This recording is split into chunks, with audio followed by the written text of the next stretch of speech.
members of the press, this is your opportunity to ask the cast together with, of course, Pilipining Mia and Direk Mac Alejandre about their experiences and insights po into the series. Paalala lang po to keep your questions relevant and related to the series. Strictly avoid sensitive and personal questions.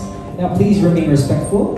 Only series-related questions will be entertained. Take note, only one question for each media person. Let's begin.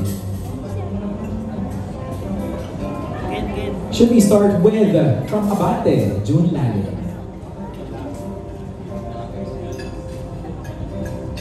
Yes, good afternoon. Yeah, congrats ha, kayo na naman sa dami ng events, press con, kayo na talaga yung tumulungan. At puno-puno ang Diva Kaki. Direk, Frenchie, congratulations. Thank you, Joe. Alam mo, nakita, ako dito, I love you since 1892. Ang tagal na never kumakalat online, di ba? Pero finally, natuloy, Diva 1. So, Direk, what can you say?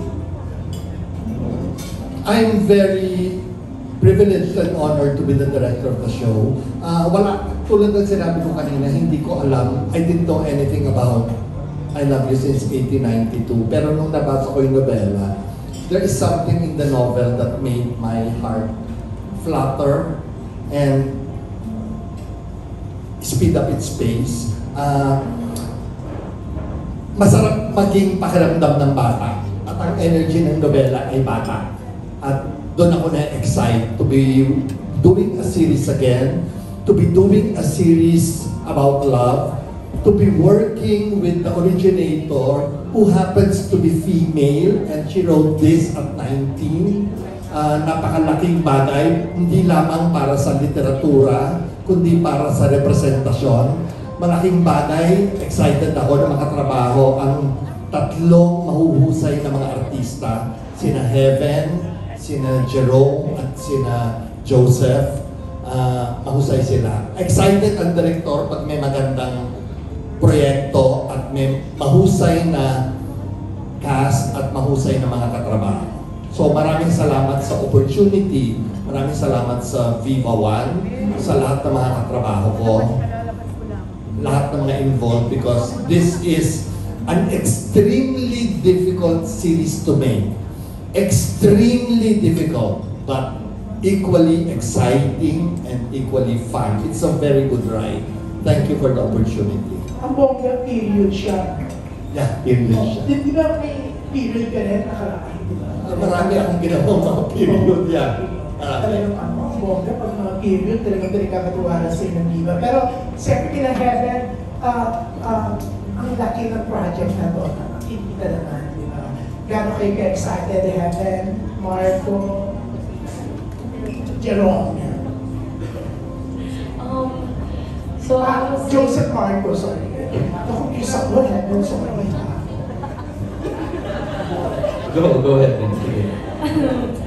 Sobrang na-excite po ako kasi so when I won the Best Actress Award in Japan, so I called, thank you, I called Boss Vic. Sabi ko, Boss, may God, nanalo ako, chururot niya. Sabi nga, bongga yan anak, masaya ako para sa'yo dahil dyan may project ka sa akin. Sabi ko, ano yun, Boss? Sabi nga, I love you since 1892. Ano yun, Boss? Sabi nga, magandang proyekto to, galingan ko dito. Tapos parang ako, sige, I did my research, I read the book.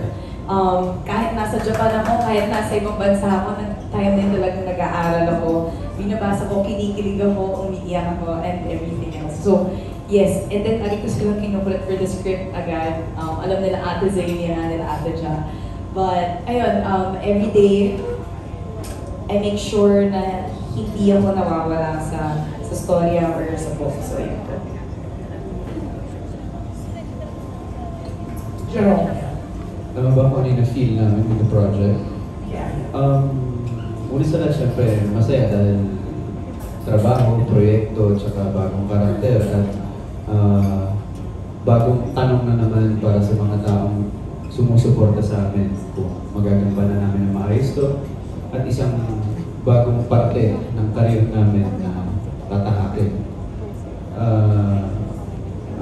saya, takot, excitement, tsaka napapaisip. Kasi andun na naman yung doubts eh. Pero ito na naman ako sa mga nakakakilala sa akin, hindi ko hinahayaan na yung doubts ng iba umabot sa akin. So, di ba na yung doubts ko, labanan ko. Hanggang sa yun yung makita ng mga tao, doon na pupunta yung excitement. So, excited ako na ma-prove ko na yung tiwala na binili sa akin ng mga boss, sa ng mga taong production sa likod ng I Love You Since 89, magampanan ko mga kasi. So nice, thank you, Jerome. Yan, ito si Joseph Marco. Pasensya ka na, Marco, na kasi kung si MJ, pinipilit ako tanongin mo si Helen. Sabi ko, bawal ng mga intriguing questions. So, Joseph, yan. No worries, no worries. Marami talaga nalilito. So Marco is my surname, apelido ay Marco. But anyways, going back to the question.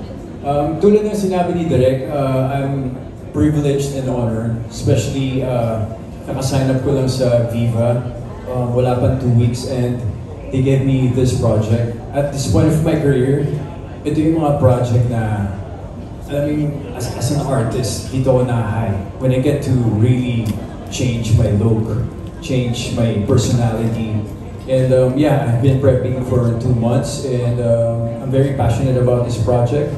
I feel so lucky. And yeah, araw-araw kong kapiling si Leandro. Unti-unti ko siyang kinikilala. And yeah, I'm just really excited to be working with great talents, especially first time working with Direk and Heaven Jerome. And of course, I'm gonna give credit to Binibining Mia, napakagaling ng pagsulat niya dito. Nung binabasa ko yung libro, I finished the book. Nung binabasa ko yung libro, sabi ko, grabe yung imagination ng batang to. Napakagaling. So yeah, I'm just very thankful for this project. Ang ganda, no? Para napaka-big na project. Binibining Mia, yan, no? Binibining Mia.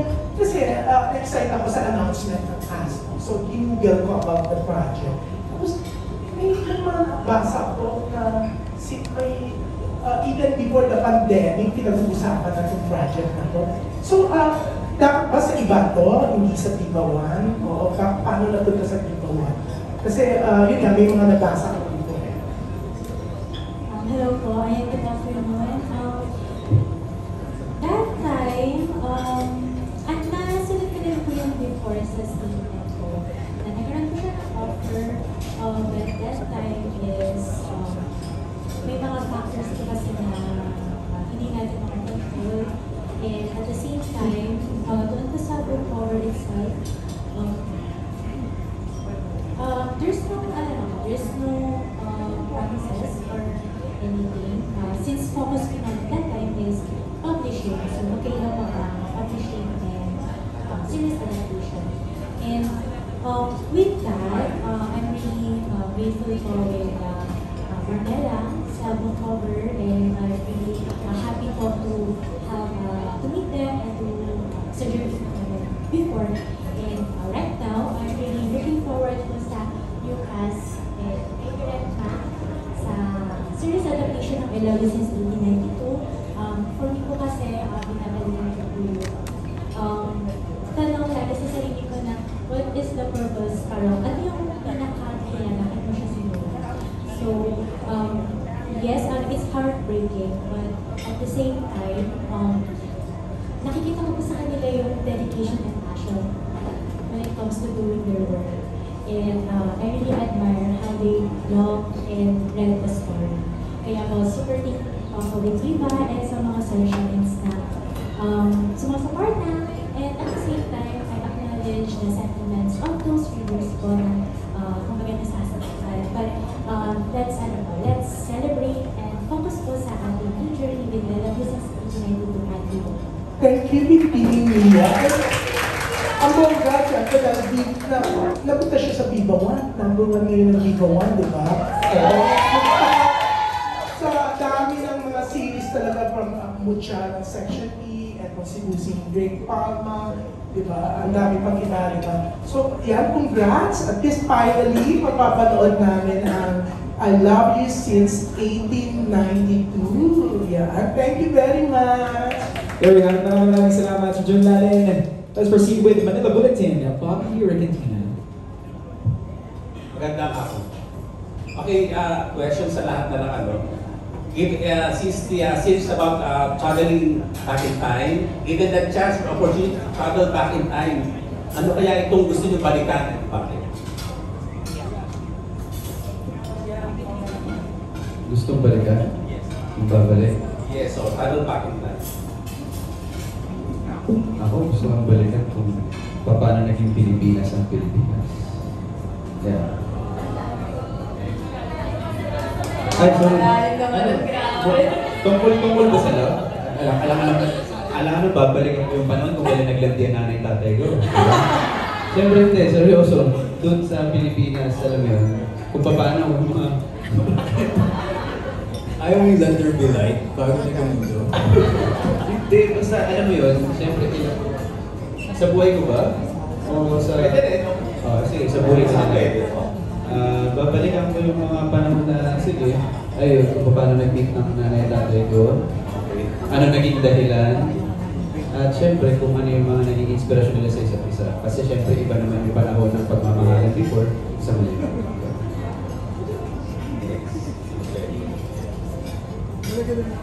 Parang wala kayong gustong balikan.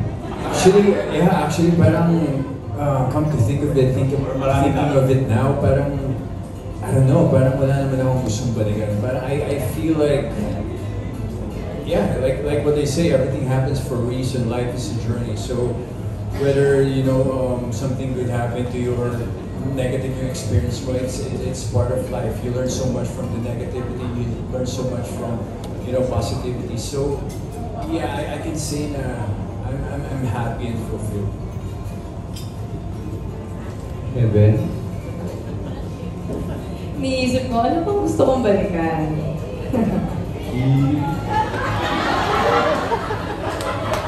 Alam mo, hindi na ako makagalaw ngayon, pero... Sorry. Siguro yung journey ko sa career na to. Siguro how I started, when I started this career. Kasi nung nagsisimula ako, I had so much doubt with everything. Myself, tama ba itong ginagawa ko? May mararamdaman ba ako? And gusto kong kausapin yung old headed na huwag ka mag-alala. Timing lang yan and persigido lang. So, yun lang yung gusto kong balikan siguro. Siguro po ang gusto kong balikan yung panahon na nagsusulat po ako ng kwento. Yung excitement na kahit po walang expectation kung mababasa siya na lahat, kung makikilala mo siya. Pero ang lagi mo kasi pagkitiwala ay magsulat ka para sa sarili mo. Kailangan ikaw yung una as an author, ikaw yung unang masisiyahan, ikaw yung unang masasaktan, luluha sa story mo. At bonus po talaga, lalo na kapag nahipon ito yung puso ng mga tao. At gusto ko po balikan yung mga panahon yun kasi gusto ko pong tapikin yung balikat ni Old Nia at sabihin na kumbaga lahat ng bagay na pinaghirapan ay magkakaroon din ng magandang bunga sa ulit. At huwag kang ibigil, tuloy ka lang at lahat ng mga dasal, lalo na kapag totoo ka sa sarili mo, dasal ang pagpapala. Okay. Direct. Ako, very grateful ako sa lahat na nangyari sa buhay ko. Lalo na sa karir ko eh. So kung meron akong gustong balikan, gusto kong balikan yung panahong ang anak ko bata pa, toddler. Siguro pag naibalik ko yun, I will spend more time with her. I will embrace her more. I will make sure that we will have more shared experiences. Kasi ngayong matanda na ako at ina na rin siya at may anak na siya. When I look back, masaya kami. Marami kaming mga pinagsamahan. We traveled a lot together. Pero feeling ko kulang. I could have spent more time with her. Hindi ko na maibalik.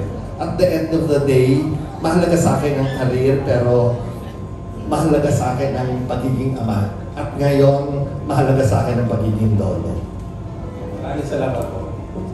Maraming salamat po. Next is from Daily Tribune, Jeff Fernando. Magandang hapon. Question na is for Univining Media.